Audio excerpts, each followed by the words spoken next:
Durante esta sesión vamos a revisar puntos, direcciones y planos en una celda unitaria. Las coordenadas de los puntos en una celda unitaria se miden en términos del número de parámetros de la red que debemos mover en cada una de las coordenadas X, Y y Z para llegar del origen al punto en cuestión. Así, es importante definir el origen de las coordenadas X, Y y Z en una celda unitaria. Por ejemplo, en esta figura se muestra una celda unitaria cúbica en donde se ha colocado al origen justo en esta esquina. Y vean que sus componentes entonces son 0 en X, 0 en Y y 0 en Z. Vean que la distancia para una celda unitaria desde el punto de origen a este otro punto localizado en esta esquina es 1 en la componente X, 0 en Y y 0 en Z. Noten que este 1 proviene de que esto es una celda unitaria, es decir, de la unidad. Por eso, en este punto va a ser 1 en X, en este punto va a ser 1 en Z, y si tuviéramos un punto aquí, tendría que ser 1 en Y. Ahora bien, ¿cómo se localizan las coordenadas de los puntos en una celda cristalina? O más bien, ¿cómo se expresan? Tenemos que poner cada una de las componentes X, Y y Z separados por coma. Noten que cuando nosotros tenemos un punto justo en la mitad de esta arista, la componente en X es un medio, en Y es 1 y en Z es 0. Ahora veamos dónde se localiza esta coordenada de este punto en donde está el punto rojo. Tenemos una componente de 1 en X, una de Y y 1 en Z. Recuerden que anteriormente nosotros habíamos mencionado que las componentes o las distancias entre las diferentes aristas de un cubo también las podíamos expresar como los parámetros de red A, B y C. Y entonces A justo está sobre el eje X, B sobre el eje Y C sobre el eje Z. Entonces, nosotros también tenemos que estar familiarizados que cuando hablamos de la distancia en A, nos estamos refiriendo a que esta es la distancia que está sobre la coordenada X, B sobre Y y C sobre Z. Analicemos el punto blanco. Este punto se encuentra localizado justo en el centro de esta cara. Y las coordenadas son un medio en X, 0 en Y y un medio en Z. Vean que el punto se encuentra justo sobre el plano X, Z. Mientras que el punto en rojo solo tiene una componente en X. Entonces es 1, 0, 0. Y este punto tendríamos que medirlo de la siguiente forma. 1 sobre X, 1 sobre Y y 1 sobre Z, como se muestra en esta tabla. Ya hablamos de cómo localizar las coordenadas de los diferentes puntos de red en una celda cristalina. Ahora veamos los índices de Miller. Estos son números enteros, positivos o negativos que se utilizan para especificar las direcciones y los planos cristalográficos. Es decir, los índices de Miller nos dan la dirección y esta dirección es un vector que une dos puntos en una red cristalina. Las direcciones cristalográficas son usadas para indicar una orientación particular de un cristal o la orientación de un material policristalino. Y esto tiene muchas aplicaciones. Por ejemplo, en los metales en los cuales se deforman fácilmente, en las direcciones en donde los átomos están más cercanos, es importante localizar cuáles son esas direcciones. Otro ejemplo es la dependencia de las propiedades magnéticas del hierro y otros materiales magnéticos sobre las direcciones cristalográficas. En este contexto, es más fácil magnetizar cierta dirección que otras. Por lo tanto, las personas que se dedican a hacer estudios sobre los diferentes materiales necesitan conocer las direcciones sobre las cuales una propiedad o una característica se puede modificar más fácilmente. ¿Y cómo se determinan los índices de Miller? Para determinar estas direcciones utilizando los índices de Miller, se han descrito varias reglas, las cuales se enuncian aquí. Utilizando un sistema dextrogiro, determinar las coordenadas de dos puntos que caigan en la línea de la dirección que usted desea. Nosotros ya sabemos cómo determinar las coordenadas de los puntos, que es como lo mencionamos en las diapositivas anteriores.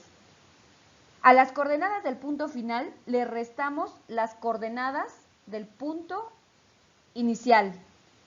Se tendrá que reducir las fracciones a números enteros, simples y bajos. Recuerden que las coordenadas pueden ser fraccionadas. Sin embargo, los índices de Miller siempre tienen que ser números enteros. Y después se tendrán que encerrar los números en corchetes sin comas. Si se obtiene un signo negativo, se tiene que poner una barra sobre el número. Vamos a hacer algunos ejemplos de cómo determinar los índices de Miller. Hagamos el siguiente ejercicio y determinemos los índices de Miller para la siguiente dirección. Tenemos nuestra celda unitaria, ya hemos definido X, Y y Z y queremos determinar la dirección de estos dos puntos utilizando índices de Miller. Entonces, nos dicen que tenemos que determinar primero las coordenadas de los dos puntos y estas son las siguientes. El origen se ha colocado en este punto y por lo tanto las coordenadas tendrán que ser 0, 0 y 0. Ahora las coordenadas de este otro punto son en X 0, en Y 0 y 1 en Z. Ya localizamos las coordenadas de los dos puntos. Ahora nos dicen que restemos las coordenadas del punto final a las del punto inicial. Entonces tenemos 0, 0, 1 menos las coordenadas del punto inicial, que todas son 0.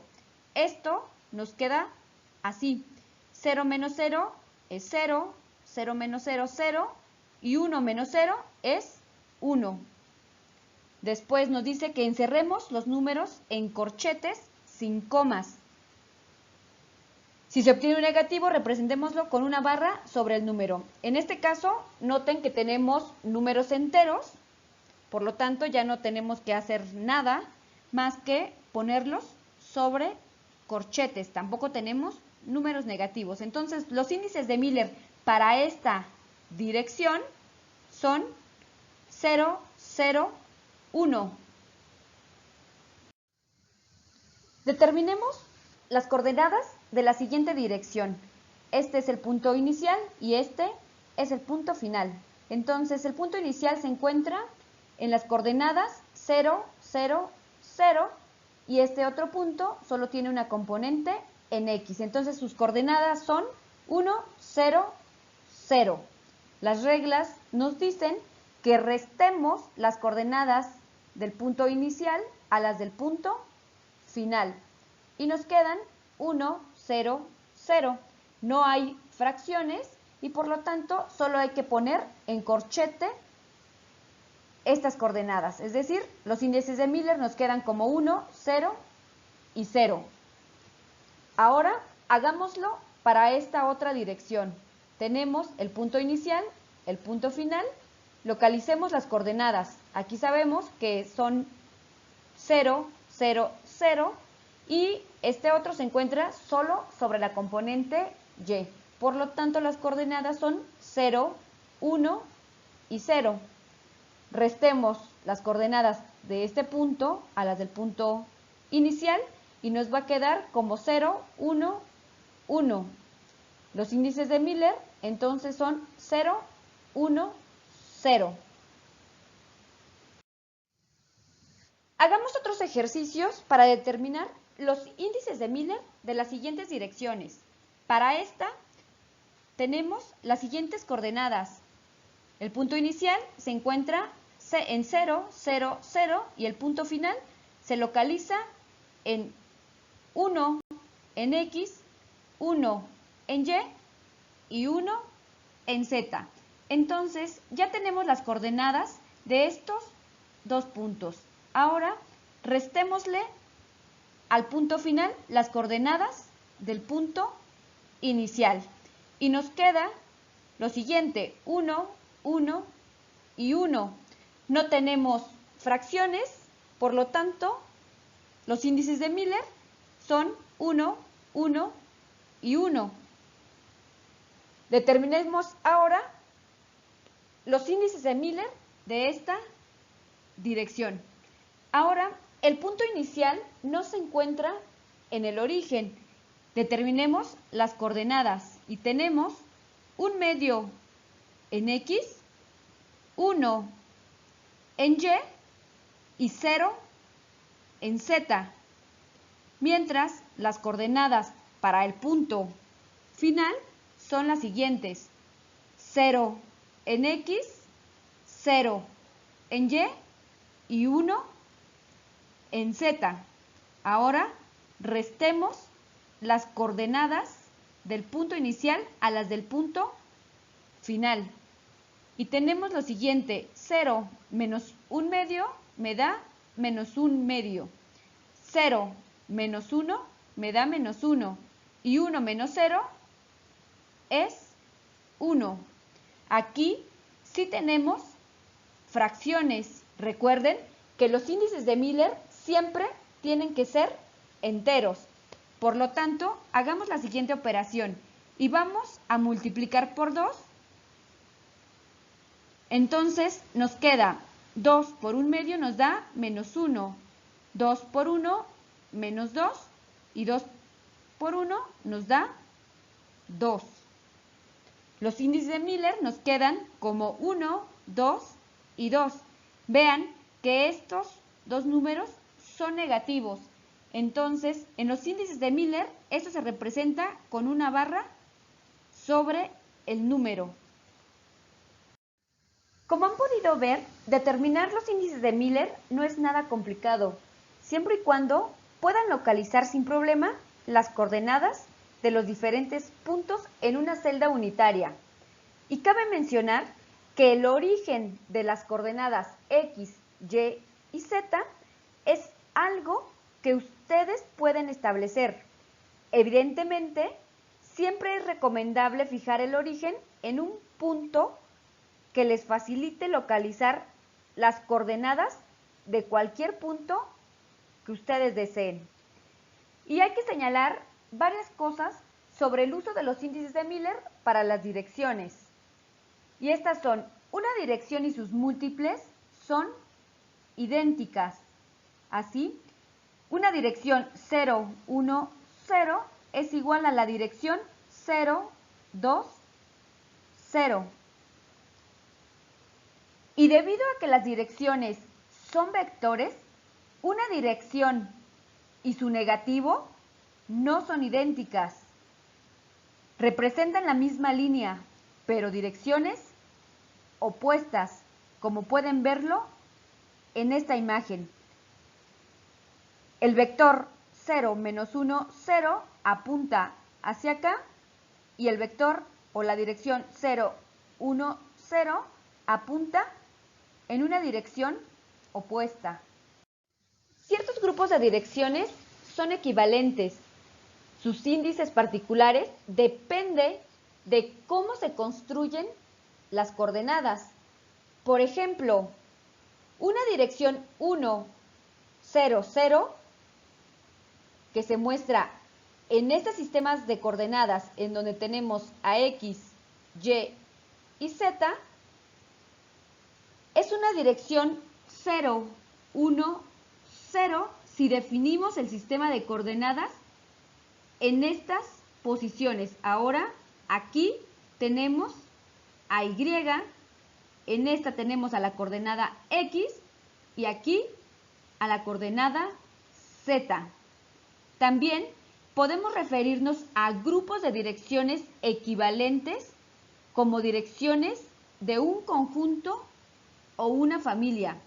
Y vamos a representar una familia de direcciones con este tipo de corchetes. Así, un material puede tener las mismas propiedades en cada una de estas 12 direcciones.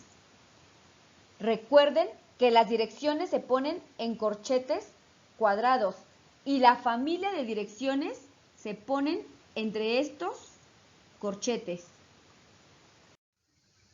Ya se ha establecido cómo determinar los índices de Miller para las direcciones.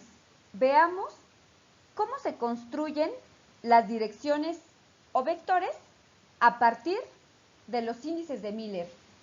Y hagámoslo con el siguiente ejemplo, en el cual nos piden que se dibuje la dirección 1, menos 2, 1. Entonces, establezcamos nuestras coordenadas X, Y y Z.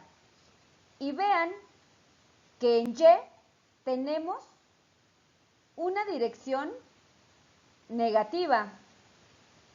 Entonces, nosotros vamos a poner en este punto el origen de nuestras coordenadas y vamos a dibujar dos celdas unitarias para que sea más fácil localizar el vector. Y la dirección nos dice que es 1 en X, menos 2 en Y 1 en Z. Entonces, el vector debe ser el siguiente: punto de origen y punto final. Veamos distancias de repetición, densidad lineal y fracción de empaquetamiento. Otra forma de caracterizar las direcciones equivalentes es mediante la distancia de repetición, es decir, la distancia entre los puntos de la red a lo largo de la dirección. Veamos este concepto aplicado al siguiente ejemplo. Examinemos la dirección 1, 1, 0 en una celda unitaria cúbica centrada en las caras. Si nosotros empezamos en el lugar 0, 0, 0, en esta dirección, a partir de este punto, el siguiente punto de la red, en esta dirección, se localiza en el centro de la cara, ya que estamos analizando una celda unitaria cúbica centrada en las caras. Y este punto tiene las coordenadas de 1 medio en X, 1 medio en Y y 0 en Z. Y por lo tanto, la distancia desde este punto a este otro es justo la mitad de la distancia de esta diagonal. es decir, 1/2 la raíz cuadrada de 2 por el parámetro A0. Y esta distancia se conoce como la distancia de repetición. Si a nosotros nos piden calcular la distancia de repetición, por ejemplo, en un sistema de cobre cúbico centrado en las caras y nos dan el parámetro de red, lo único que tenemos que hacer es sustituir ese parámetro. Y para este sistema, la distancia de repetición es 0.2556. Es decir, de este punto a este otro punto, esta es la distancia para el sistema de cobre. En la sesión anterior se revisó cómo se calculaba la densidad en celdas unitarias. Calculemos ahora la densidad lineal, que se define como el número de puntos de red por unidad de longitud a lo largo de la dirección. Analicemos la densidad lineal en la dirección 1, 1, 0 en el cobre, con celda unitaria cúbica centrada en las caras, en donde ya vimos que hay dos distancias de repetición a lo largo de esta dirección en cada celda unitaria. Si la distancia en el cobre es 0.5112 y esta distancia es igual a la raíz cuadrada de 2 por A0, entonces la densidad lineal es igual a las distancias de repetición, que en este caso son dos, una de este punto a la mitad de la cara y la otra de este punto a este otro, entre 0.5112. Entonces, en el cobre, la densidad lineal en la dirección 1, 1, 0 es igual a 3.91. Y observen que la densidad lineal es también recíproca de la densidad de repetición. Finalmente, también se puede calcular la fracción de empaquetamiento en una dirección en particular. Y esta es la fracción verdaderamente cubierta por átomos. Continuemos con el ejemplo del cobre, en el cual en cada punto de red está localizado un átomo y este posee una celda unitaria cúbica centrada en las caras. En el caso de la dirección 1, 1, 0 en el cobre, la fracción de empaquetamiento es igual a la densidad lineal por 2 veces el radio. Si nos dan el parámetro A0, entonces nosotros podemos calcular la distancia del radio, que es igual a la raíz cuadrada de 2 por A0 entre 4. Es decir, el radio, en este caso, es igual a 0.1278 nanómetros.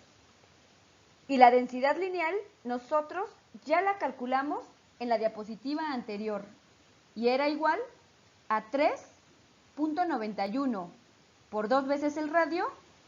La fracción de empaquetamiento en el cobre en la dirección 1, 1, 0 es igual a 1. Hasta aquí esta sesión. Continuaremos con los índices de Miller en planos. Y me gustaría hacerles una recomendación. Traten de hacer anotaciones de las clases, ya que muchos de los conceptos que se están revisando van a ser retomados en clases posteriores.